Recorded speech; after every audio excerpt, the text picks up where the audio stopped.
member of the LGBTQI plus community, what do you believe is the cause of the extreme heat that our planet is currently experiencing?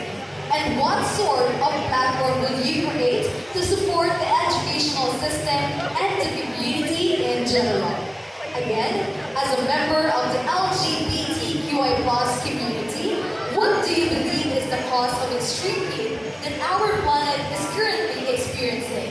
And what sort of platform will you create to support the educational system and the community in general?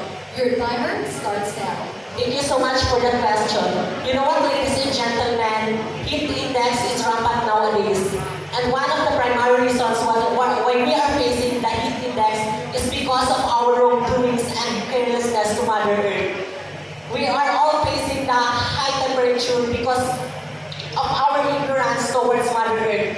And my heart is vulnerable to the farmers, to the workers who earn money under the heat, like farmers, construction laborers, and other sectors of the government, especially in education, which is affected.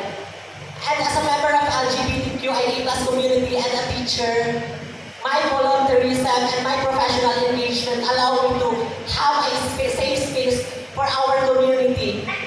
I believe that my advocacy during my practice teaching is anchored to Tukdo, or teaching unified knowledge, developing onset to students. It is anchored to the Sustainable Development Goals by the United Nations that to be achieved on the 2030. And this will be a great help in order for us to mitigate climate change and as well as to protect Mother Earth in order for us to create a safe space and holistic change in our society. Thank you so much. Thank you so